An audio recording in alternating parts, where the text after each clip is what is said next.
professional live stream number 30. I do apologise for the angle that things are at the moment. It's not really possible to do much about it because I am not actually at the normal location where I do the live streams. I'm actually on the road in the Midlands at the moment. We'll just wait for some people to actually come on. At the same time, what I'm going to do is I'm going to probably plug my headphones in as well a little bit, but also bring up the live stream on a separate device so that it's possible to actually pause that. It's possible to keep it up with all the comments and things as they come in. It's very difficult to do that on one device. So we just do that and bring up the pop out chat as well. There we go. Okay, we are all ready. We can actually see what's going on. So the discussion that we'll do this evening, we'll just plug in the headphones. It tends to get slightly better sound. Is that discussion this evening is going to be about the R8 rovers. Now, these were the 200 and 400 series of rovers, which were introduced in 1989, although the 400 came in 1990 and 400s at various times. So if we sort of call them all under the same designation, there we go, the same designation, then it just helps to sort of show that that's the model that we're referring to. The cars were actually developed jointly by Rover and Honda, and the chassis is very similar to that of sort of late 80s and early 90s Honda Civics. I forget the model codes for them, but I think they're called the Mark IV Civic from memory. Although that's quite meaningless. There's so many different types of Civic around the world that it tends to be a little bit meaningless. I see that Nicky Boy is on. He's the first one to comment. Good evening, sir. Hopefully we'll have some other people who will be joining us at some point. I realise we're a little bit earlier than I normally am with these live streams. The angle is the only one I can actually have at the moment to where I am to sort of prop it up. That's unfortunately as good as it gets, which I do apologise. Mr. Watterson, Scottish Car Enthusiast and Trains TV is on. Good evening to you, sir. Yes, so the R8 Rover was a co-development between Rover and Honda.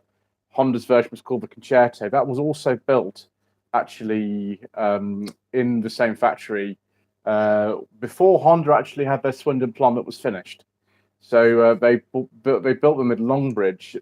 The first Honda that was built there was at I think it was Cowley that was built, which was the Honda Legend alongside the pre-facelift Rover 800. But this was the second Honda to be made in this country. The Tri-Viclaim doesn't count because it was never sold as a Honda over here. That was yes, but built at Longbridge alongside the R8, the 200 and 400. And a lot of the engines that were used in the R8s were Honda engines or Honda gearboxes, but there were quite a few indigenous engines as well. There were masses of them. A very complicated, very comprehensive range of cars. Right, let's just get on with some of these chat comments now. Nicky Boy says, good evening, and thank you for the acknowledgement. Thank you too, sir. Wheelchair Wonders says, good evening, love the Shambolic Shuffles. Phil. Thank you, Phil. We've got another one that just went live actually this evening, and another one for tomorrow. So plenty of those and plenty more to be filmed over the summer, I think. I don't know quite how we produce so many of them.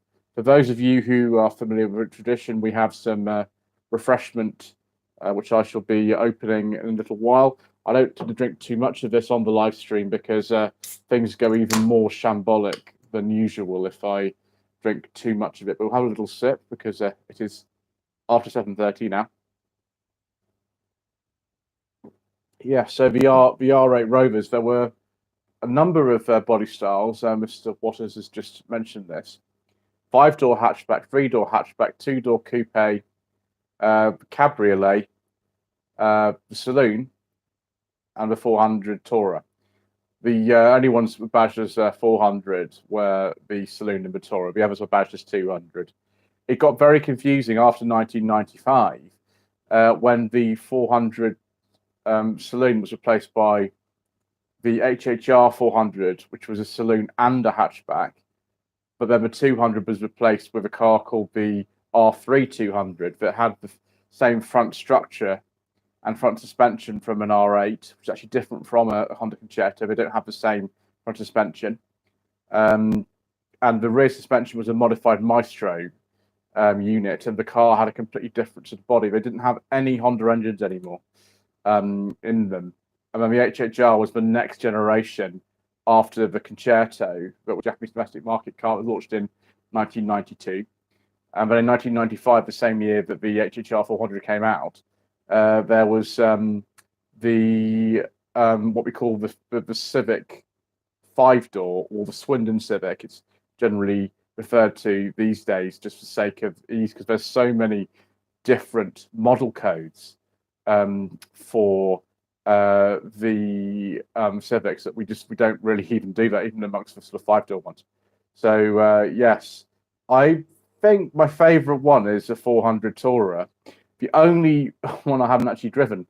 After 95, they just call them the Coupe, Cabriolet, and Tourer. They dropped the 200 and 400 designations, which was a bit confusing because nobody calls them that anymore. They call them like the 200 Cabrio or the Tomcat or something like that.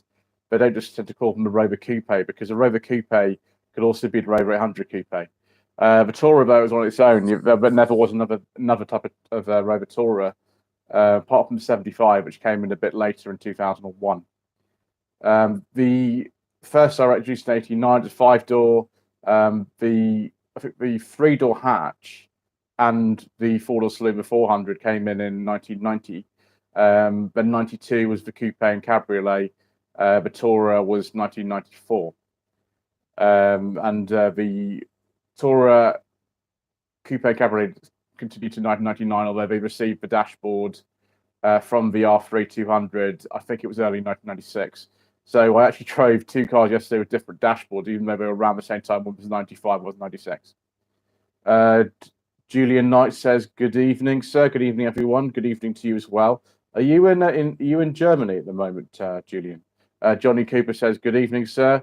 You were indeed correct on the t-shirt sizing. Yes, it just as well I gave you the XXL one, sir, because I don't actually have any extra large ones anymore, apart from one that I have, which has had multiple washers. And if I get rid of that one, I won't have any." So yes, I had a little chat. I had a lot more time to actually sort of a little chat yesterday than I normally do for my Shambolic Shuffles. Normally that's a sort of 3 to 4 hour job per day. The most I've ever done is about 5. Yes. Mr. Waters from Scottish Car Enthusiast and Trains TV says something about, yes, Rover missed a trick with the HHR 400 by not offering a Tourer. I've seen Craig Cheatham's Ronda. I think Rover missed a trick. The thing is about the Ronda you're talking about, it's a front end of an HHR 400 with a rear end of what was called the Civic Aero deck. And that was also, I think, produced in Swindon, along with the Civic 5-door. That's not the first one that's been made. There have been at least 2 before, both based on 45s. Of course, the basic structure is all the same, so it's pretty easy. But the thing is, the Tourer wasn't actually produced until 1994, and by that stage, the replacement, the HHR, was imminent. It was, I think, came out about a year after that came out. So I don't think they really just wanted to do that on a car that was relatively new. I think they sort of thought that just continued on its own, rather like the E30 Touring had done when I think the first E36s came in 1991. So I think that was the sort of idea that they had, and I think the E30 Tourings lasted until about 94, so 3 years, whereas the 400 Tourer was about 5 years. So I think they just didn't bother really kind of making a new one, because they didn't think there'd be the demand or something. It was a shame though, because a nice kind of 400 or 45 Tourer would have been a rather agreeable car. Um, Julian Knight says he's in Hamburg. Yes, yes, very nice. I've been to Hamburg many, many, many years ago, about 20 years ago, I think, I went to Hamburg. Travel says, good evening, sir. The RA8 was released in 1989, made the competition at the time look like prehistoric dinosaurs. If you think about what was around, it was the Astra Mark II. It was right at the end of the Mark IV Escort, and things like the N13 Sunny. And the N13 Sunny is a pretty good car, to be honest. They are pretty good. I have driven one, and it is a good car. But a lot of the others, the R8s just do drive better. I'd say actually an R8 drives better than a Mark III Astra, personally, having driven both in the same day yesterday. But Mark III Astras are actually a really good car. They're really good. They were sort of ignored for years as being completely boring and invisible, but they're actually pretty good. But an R8 does drive better, and I drove two 1.4 examples of either that were about a year apart. So they they're just better in the way they drive. Not necessarily the most spacious car, an R8, but just feels a lot more luxurious, and it just feels a lot like a more upmarket car, even if the interior isn't maybe quite as solid as that Vauxhall one. That's just lots of vacuum formed plastic and just very kind of sort of robust. But the R8 just feels a little bit nicer. Whatever you prefer is whatever you prefer, but I've owned two R8s myself. They're both 216 SLI automatics. One was an early one, a pre-facelift from 1991 that was formerly owned by Kelsey Media, who published Classics World and was run by Mr. J. Miller from the Miller Corner channel as a staff car. And Mr. Miller and I would always talk about it, actually. And I didn't even pay £500 for the car. You can't buy a car like the one I had in that condition for £500 anymore. You can't. You can buy an R at MOT probably for about that, but not as nice as an example as the one I had. And my lady wife absolutely loved that car. She really, really regrets the fact that we sold it. But at the time, it was during the first lockdown, and it just wasn't necessary to have so many cars. It just wasn't necessary. We had, I think, 4 cars in my household between 3 of us, and we were using like half a car a week, if that makes sense. And we just didn't need so many cars, so we sold it. Mr. Miller's trying to track it down at the moment, try to find it. I think it's up in the Midlands somewhere, but hopefully, he'll be reunited, and so will I. It's a great car, and you'll see in the No Budget Reviews episode that I filmed with Mr. Harwood from the Rover Joe channel that will be going live at some point. I was sort of thinking at the end of it, should we get another one of them? Mr. Richardson loves them too. He talks constantly about how good they are. And I think Ian Seabrook also says that he's driven several of them, and he's owned I think a few, and he really likes them, and so do I. It's hard not to. Trabelli says the light and airy interiors, and they're very nimble. It's what can I describe them, and I agree. Yes, really strangely, the R8s have McPherson strut front suspension, and the Concertos had double wishbone suspension. I don't really know why that was the case. I don't know at all. But that's what it is. And that front end underneath, and things like heater and steering, things like that, they were carried over right until the end of Rover 25 production in 2005. It just shows how fundamentally good that engineering was. That there was engineering they come up with themselves, and it was good. I have done also a Mark V Escort. Mr. Waters from Scottish Car Enthusiast and Trains TV says the R8 was even better than a Mark V Escort. It comes from a Mark V Escort fanboy, and it's not what I would have said back in the day. But yes, absolutely. A Mark V Escort, but the Mark V Escorts of the Bs, the facelifted ones from about 92 onwards, are far better than the early ones. And the one I drove was the 1.6 with the Z-Tech engine. So that was an excellent car, but I just prefer the R8s. I mean, I might be very biased, and they do have problems. R8s have plenty of problems. They're not perfect cars at all, but they're just very, very appealing. I still find them really appealing, having owned 2 of them, and neither example was particularly showroom fresh or anything. One of them had a really dangerous problem with the brakes. But even so, I kind of want another one, and Mr. Coleman sort of agrees with me about that. Nicky Boy says the 16 valve engines, there's 16 valve engines in them. There were quite a few 16 valve engines actually. There was a K series 16 valve. There was a Honda D series 16 valve, and also there was the T series of 16 valve engine as well. Quite a lot of them. And trying to find particularly T series turbos really difficult. It's so hard to find a car with them. They were sold in various body guises. I think you could actually get a hatch with a T series turbo, certainly a saloon, the 420 GSI turbo, and of course the coupe. I imagine somebody has also put a 220 turbo engine into the Cabrio. Well, it never was sold with one, but I think people have done that. And Mr. Harwood makes a very, very good point, but actually you need to check for rust. You really, really do. Both the ones I had are a little bit rusty. Mr. Harwood's one's perfect. It's perfect. So is Quentin, actually, the Rover convertible, because I drove both yesterday. I drove 2 R8s in a day, which is an absolute pleasure. It's really good. And I think all of them have cam belts in them, actually. So you need to make sure that actually the cam belt's been done.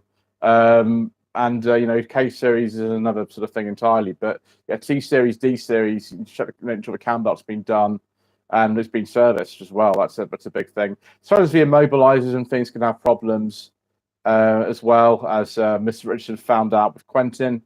But generally, they're not too bad. Massive difference if you drive one with alloy wheels and then one with steel wheels in terms of the handling and the ride. And of course, I did. And also the R65 gearbox, which is the Peugeot co-developed one that went into the car from '89. I think the last car to use it was the R50 Mini from 2001. The early ones, like one Mr. Richardson has, actually use that same gearbox. And they can be really good if they're low mileage, like Mr. Harwood's one is. His car's done, I think it's something like 45,000 miles or something crazy like that. It's only under 50. And they actually are very good if they're low mileage. But Quentin's gearbox is okay for an R65, but it's not as good as Mr. Harwood's one. It really isn't. And I just remember driving that and thinking, this is how good an R65 gearbox can be.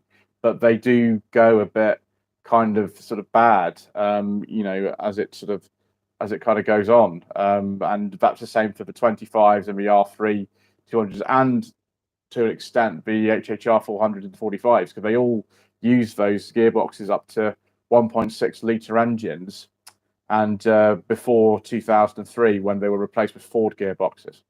But the upper ones had what's called a PG1 gearbox, which is I think first used on the Montego, and possibly also the Rover SD3 200 in the sort of kind of higher engine models.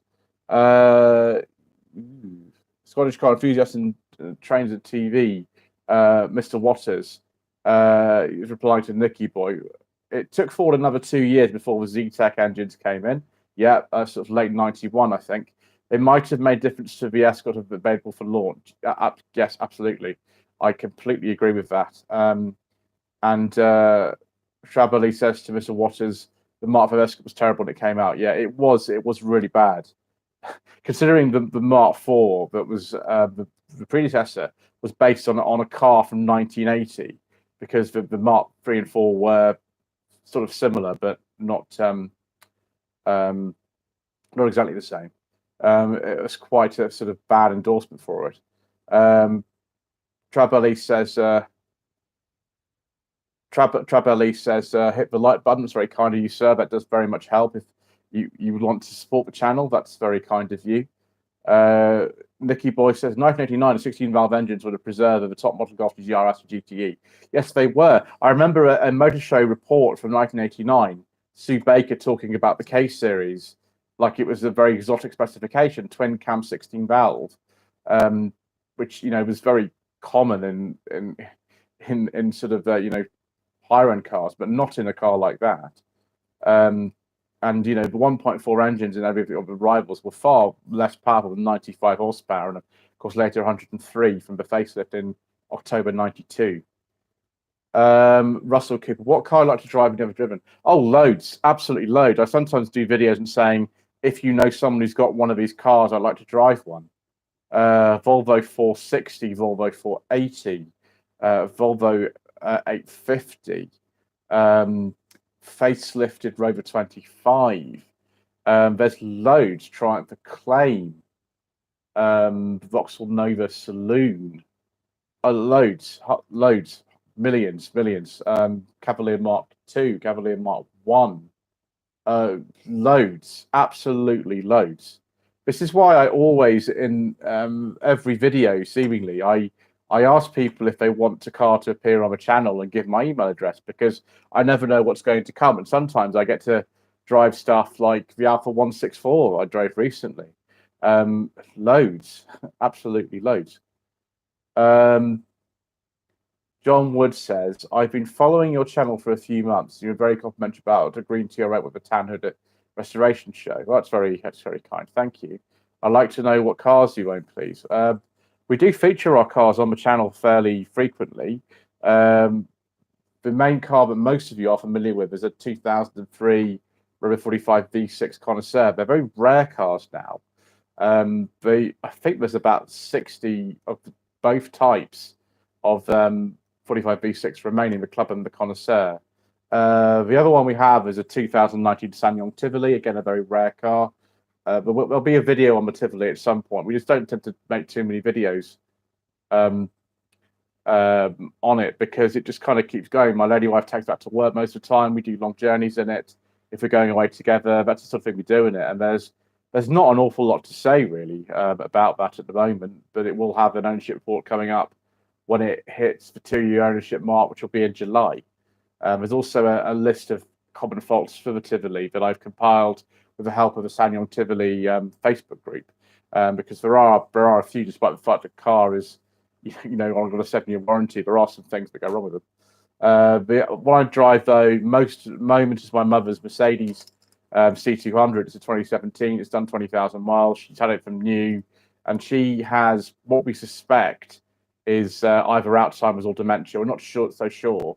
She also has problems with her back. She's got double curvature of the spine, so she doesn't particularly like driving, and she hasn't driven in a year, I think. So we sort of use the car as, I use it like a work car, really, effectively. I just use that to keep the miles off the Rover.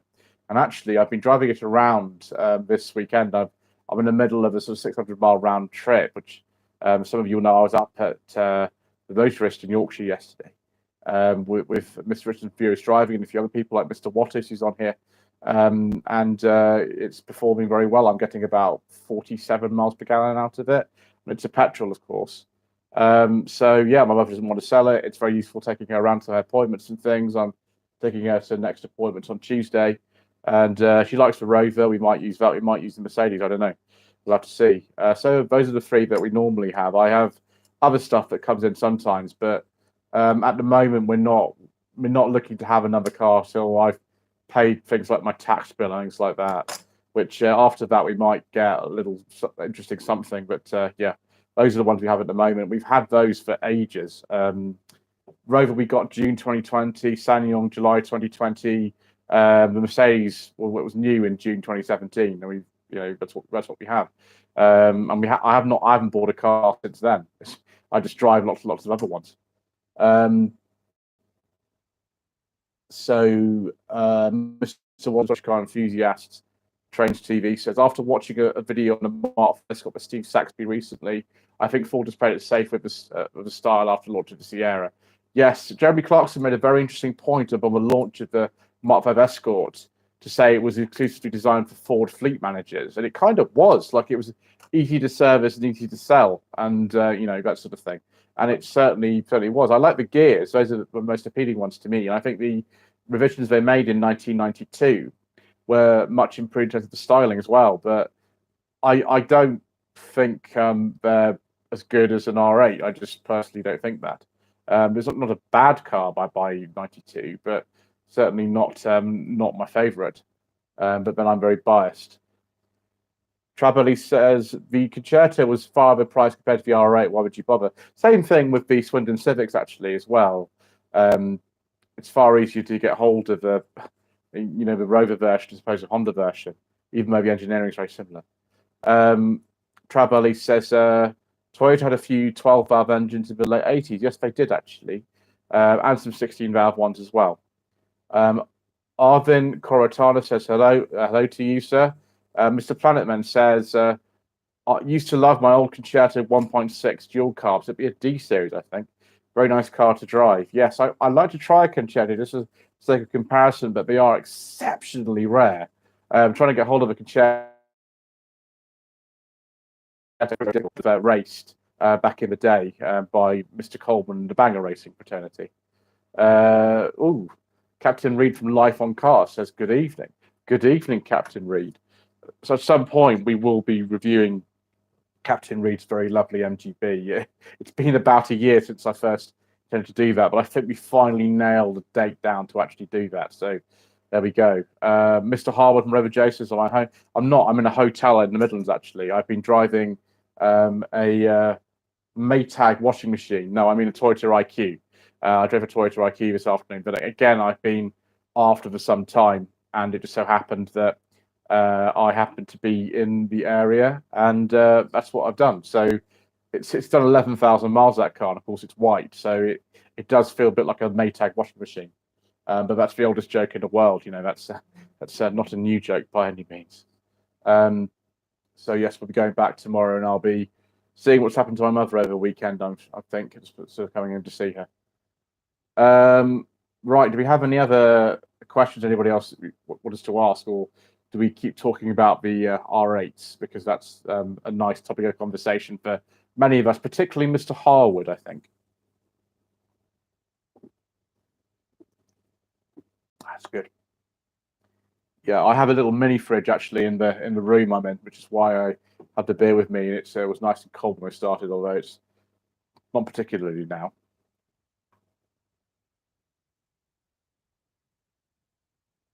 If there aren't any further sort of questions, we can always sort of end it a little bit early, and I can get on with editing the Toyota IQ video. I realise that channel output is quite considerable at the moment. Johnny Cooper, this is a good question. What are your thoughts on the Motorist as a venue? It works very well. I'll definitely return. It's a very long way from where I live. I mean, obviously, I live a few miles from the south coast. I live in a place called Eastleigh. So, it's a very long way for me to go. It's not like I pop in, it's just there. But it seems to work quite well for specifically an event like a social event that you have as a channel or a club or something like that. It's ideally set up for that kind of stuff. They have some nice cars in there. I've probably come back and just sort of film a little tour of it. I think I've been offered since yesterday a number of cars in the area to come back to, which I just simply didn't have the logistical time to do because they weren't available or something like that. And one of the cars was going to come. I was going to do another one actually there as well, and it wasn't possible to film it. So I've got this sort of list of stuff I need to do in the area. So probably what I'll do is I will go back there and just sort of film a separate video on it. Yeah, I mean it's pretty good as far as those sort of things concerned. I personally prefer Jilk's Garage, which is in the Midlands. It's a place called Kyneton, which is near the British Motor Museum. I personally prefer that. That feels far more like a family business, because it is, and it's a much smaller venue. It used to be a Roots garage in the 1960s and 70s, and the same family now run it as a cafe, and they're real enthusiasts. Keith Jilks, who runs it, it's got all sorts of lovely cars. We have actually done a social event there before. We did one last September, and we're doing another one on the 9th of July. Yes, that is obviously a lot further south than some of you live, and Mr. Waters has just kind of sort of mentioned that. But if it's somewhere in the north of England, it's very good. We just don't have too many places like that. not the biggest fan of caffeine and machine. That they tend to cater for quite a different type of person from something like the Motorist or Jilk's Garage. It's fine. It depends what you're into, but I prefer Jilk's Garage. And Mr. Coleman and I've been discussing it, and we've been to Caffeine and Machine. Mr. Coleman and I've been there. I actually filmed a video there, but it's just not quite the sort of scene for me that I would I really like. Jilk's Garage is far more like me. The Motorist is good as well, but it is quite big. It's maybe sort of too little bit too big just to feel like it's kind of a sort of more intimate venue. Trevor Lee has very kindly left me a super chat donation. Thank you, sir. I shall drink to that. Of £2, and he asked about 1993 420 GSI in British Racing Green, the beige leather interior. I do like a nice beige leather interior, and you could get them on those actually. The later GSIs, I don't think you could get that actually, but certainly the early ones you could get them because I filmed an R8 GSI with a beige leather interior. Let's just see what else we've got here. Frank Budges says my name. Hello, sir. Mr. Harwood says the Rover 200 400 Owners Club might be doing an event at the Motorist. Yeah, I'm not really surprised about that. Wheelchair Wonders, Phil. My cousin lives in EC. What a coincidence. Yes, that's interesting. Yes, EC is fast becoming a very popular place to live in the South of England, actually, for many reasons. Mr. Watcher, Scottish Car Enthusiast and Trains TV, says the Motorist is a great venue. It's a long way in a day. Yeah, it's a long way from Edinburgh, sure. Yeah, absolutely. But it can be done. And I probably wouldn't do that myself, but a lot of people are more capable than me of going long distance in a day. Fran Butcher says, want one more petrol car, but back of my head, should I be going for? I don't know. That's a sort of specific question that I would answer for like a client. You know, it's really hard to sort of tell things like this without knowing too much about someone's personal circumstances and their preferences. The sort of thing I ask people to sort of send me an email and to sort of discuss it further. Really, I can't really discuss that kind of thing without knowing a few more specifics. Really. Russell Cooper says, which Mark of the Escort is a favourite? Mine is Mark IV. I don't know. I haven't really driven many of them. I've only driven a Mark III and a Mark V. I've not driven any of the others. Mark IV is good. I quite like the sort of gear specification Mark IVs, or maybe an Escort Eclipse, which only has a 1.3 Kent engine, I think, but for some reason they look quite nice. Obviously, the RS Turbos and XR3Is are interesting too. Johnny Cooper says, I've had a red Mark 1 TT since 2013. The first time I attended the gathering. You go back up north at some point, you're more than welcome to drive it. Jilk's Garage does look good. Yeah, Jilk's Garage is very good. We've obviously got another event happening on the 19th of June, which is Father's Day, up at the Lakeland Motor Museum in conjunction with Planet Auto. That's an event that was going to happen in October, but I got coronavirus, so it had to be postponed. And finally, we are going to be there. I think that's a bit closer to Mr. Waters, or maybe it's not. I don't actually know. You'll have to tell me whether if that's closer. But obviously, Scotland's a long way from where I am. It's a very long way. So yeah, certainly send me an email, sir, and we'll see what we can sort out the next time I come up. I've got a number of cars I've already been been offered. Phil Wheelchair Wonder says he does like a beige leather interior. We do indeed, sir. Mr. Waters says he likes the TT. It was very nice. It looks different from most of the other TTs. It must be a really late one, actually, from that one. Paulie Galtieri says, good evening. Good evening, sir. Mr. Cooper is talking about his TT. This is 2006. So it's a very, very late one, isn't it? Because I think it was 2007 the Mark IIs came out on the TTs. Yeah, it's bad enough for the road tax I have on the road, it's like £340 a year. The tax you probably got on that per year is pretty bad. Mr. Waters says the Eclipse is marketed as an XR3i. Yes, I remember the advert where they sort of were misidentifying it as an XR3i. That's something I don't know what you mean by marketed as XR3i, but not an XR3i.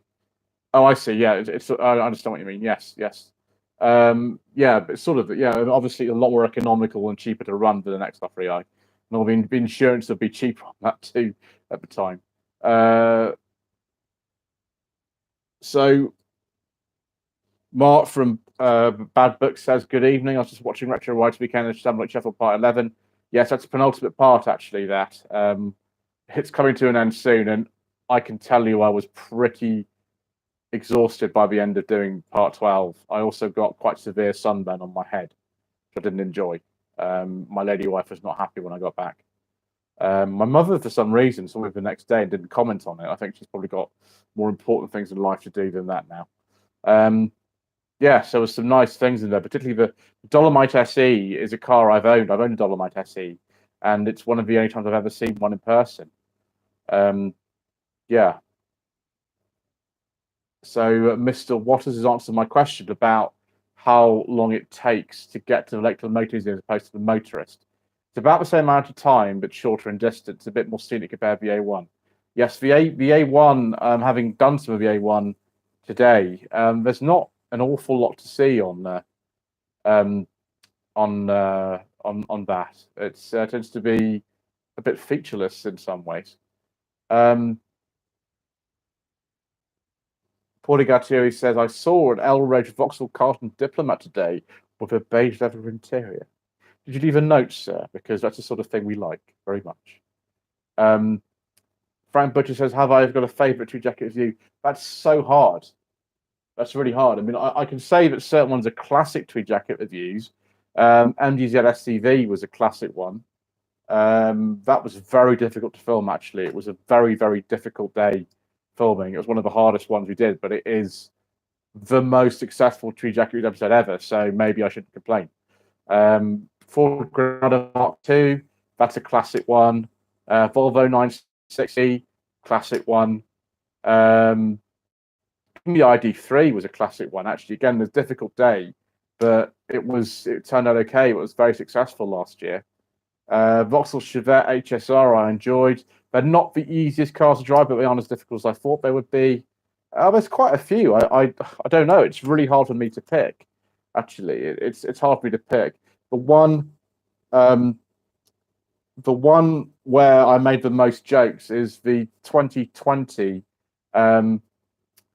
MG ZS 1 litre automatic. I made loads of jokes in that for some reason. Rover J says, saw Citroen C25D. We don't talk about diesels on this channel, sir. You know that. You know we don't talk about those. Russell Cooper says, yes, Escort Eclipse only had a 1.3 and was a bit sluggish statistically, but made it look sporty, yeah. So if you want, it was a run-out model as well. I think it was to, use up the body shells of the Mark IV ahead of the Mark V, and also be an option for people who didn't want the soaring insurance costs of an XR3i. I think that was probably the raison d'etre for that. Mr. Harwood is laughing. Very good, sir. Just make sure you watch your mouth in future.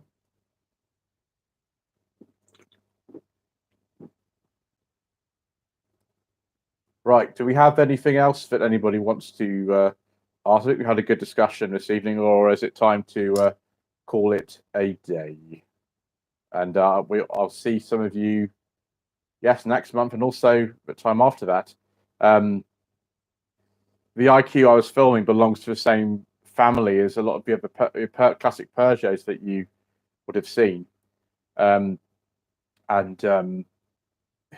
You'll be seeing some of his collection again at the meeting we're having on 9th of July, I think, which will be very much fun. Frank Butcher says that maybe electric cars will turn into forbidden fuel gate. Well, maybe. I don't know, to be honest, at the moment. It's too early to say that kind of thing. Mr. Watts says, my friend and I came back the scenic way last night. It's handy of him being Scottish borders and the road we joined the A1 close to my house. Let's save a C4 struggle on hills. Yes, sir. Excuse me. I have driven a couple of cars with that engine before, a DS3 and a Peugeot 208. Not the most lively engine in the world, I'm afraid. Paulie Gachuri says, I didn't realize wait to later chat. We started at 7:30, sir. I think I did announce it at some point, but don't worry, it's not a problem. Mr. Waters says he managed to keep him over twisties. Are you just some kind of sort of, I don't know, expert driver or something, Mr. Waters, like Mr. Coleman is? Because Mr. Coleman can do things like that. Mr. Coleman can do virtually anything automotive. He's one of those sort of people. Right, I think in that case, yeah, we've been on over half an hour, and I think that'll be I'll be fine. I'll get on with editing this Toyota IQ video. Thank you for watching a slightly less than professional live stream, number 30. Please don't forget to subscribe to the channel if you haven't already done so. Like this video, leave a comment below. Thank you again to Travelly for the super chat donation. It very much helps out in this time of crazy fuel prices. And we will see you again very soon for probably, I think I'll look at it, probably from another hotel. Isn't that crazy? In a couple of weeks' time. So goodbye, everybody.